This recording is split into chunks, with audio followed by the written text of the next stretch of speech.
भाई मन्नारे जगदीश भाई पांडोर साहब के जन्मभूमि और कर्मभूमि पर उनका हम सत नमन करेंगे, हमारे सभी पूर्वजों का नमन करेंगे। आज सभी साथी यहाँ पर इकट्ठे हुए हैं, अपना अमूल्य समय देकर आप पधारे हैं। इसके लिए आप सभी भाइयों और बहनों को मेरा लाख लाख जोहार। साथियों, सभी वक्ताओं ने अलग अलग तरीके से अपनी अपनी बातें रखी है, मैं भी अपनी बातों को रखना चाह रहा हूं। 70 से 75 साल से रेगुलर अपन कांग्रेस और बीजेपी को यूज करते हुए आ रहे हैं।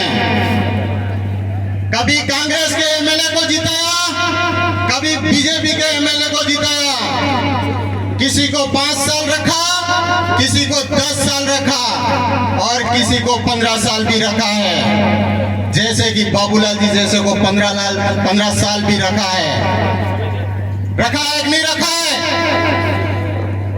तो साथियों, आज मैं इस मंच के माध्यम से आपको बताना चाहता हूं, वो भी अपने भाई हैं, आदिवासी भाई हैं, वो उनके बारे में भी कोई भला बुरा नहीं कहना चाहता, लेकिन उनके ऊपर जो राजनीति कर रहे हैं, उन दलालों की बात कर रहा हूं मैं, उनको हटाने के लिए आज ये तीसरा मोर्चा आया है। किसको हटाने के लिए?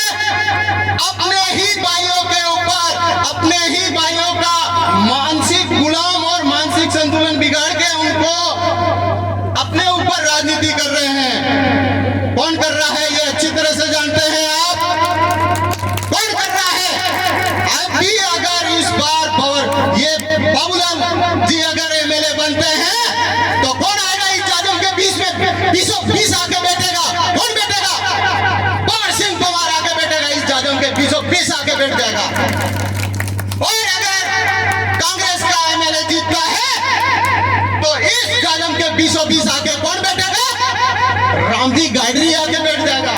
अरे अपनी जादव के बीच में उनका क्या काम है? नेता बन जाते हैं वो। और अपन ने किसको मुखिया बनाया? कांग्रेस और बीजेपी वालों को मुखिया बनाया और आके अपनी जादव के बीच में कौन बैठ गया? अरे ये दूसरे दलाल लोग बैठ गए जिनका कोई काम नहीं है, आके बड़ी बड़ी राजनीति करने लग जाते हैं। किसके ऊपर कर रहे हैं? अपने आदिवासी भाइयों के ऊपर राजनीति कर रहे हैं और अपने आदिवासी भाइयों को टुकड़े टुकड़े कर दिए, बिखेर दिया इन लोगों ने कांग्रेस और बीजेपी के चक्कर में। बिखेरे नहीं बिखेरे भाइयों? और आज एक होने का समय आ गया है, एक ही मुट्ठी में रहने का समय आ गया है आदिवासी भाइयों के लिए। एक जब तक अपन नहीं होंगे तब तक ये लोग अपने को अलग अलग तरीके से बिखेरते रहेंगे और अपन बिखरते चले जाएंगे। इस तरह से इनकी राजनीति चलती है। आज एक छोटी सी बात बताऊं तुम्हें, बीजेपी ने एमएलए जीते, कई बात नहीं जीते, कांग्रेस ने जीते तो कई बात नहीं जीते। तमा एक बात बताओ कि अपने जो पवार सिंह पवार है, इन्होंने परिवार में आनंद समाज में कतरा ठेकेदार बनिया, पता है कि नहीं? मैं बताता हूं, मुझे पता है। इनका पूरा खानदान ठेकेदारों से भरा हुआ है। बाबूलाल के परिवार से जाके देखो, आप एक ठेकेदार नजर आ जाए तो मैं बैठा हूं यहाँ पे गवाह देने के लिए। वो अपना समाज, आज ये बात यहाँ पे बताने की जरूरत क्यों है? वो अपना भाई है, आज भले वो किसी पार्टी से वो मानसिक गुलाम है, लेकिन वो अपना भाई है, इसलिए ये बात अपने समाज के बीच में रखने की जरूरत पड़ेगी। आज भी तो कल उनको भी अपनी इजाजत पे आना पड़ेगा, कांग्रेस वाले को भी आना पड़ेगा, बीजेपी वाले को भी आना पड़ेगा, आना पड़ेगा। ये आदिवासी परिवार की ताकत, ये है आदिवासी परिवार के विचारधारों की ताकत, और आना है, एक दिन आना ही पड़ेगा। दोस्तों, बातें तो मेरे पास में बहुत सारी है और कहना भी चाह रहा हूं, भाई साहब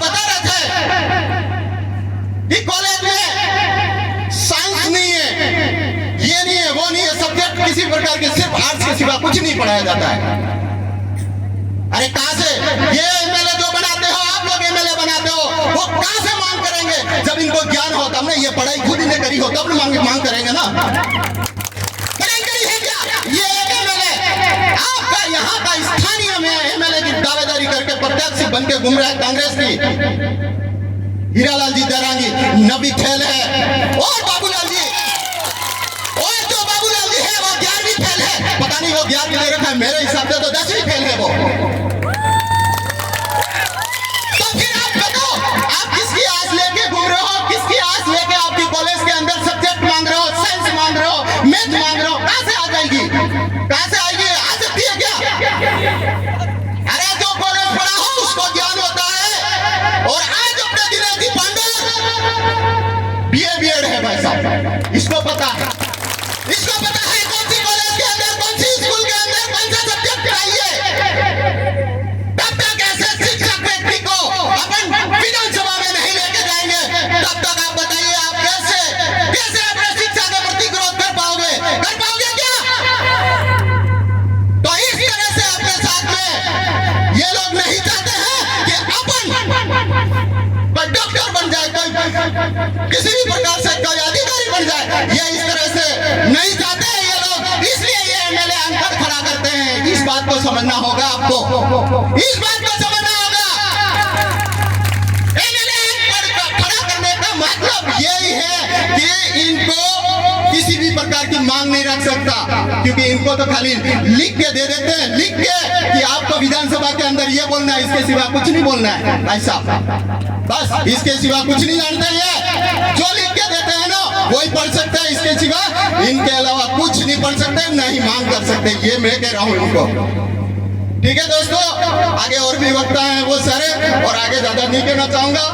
अलग अलग तरीके से सब लोग आएंगे और सब अपने अपनी बात बताएंगे। जय जोहार, जय आदिवासी, जय वीर प्रदेश।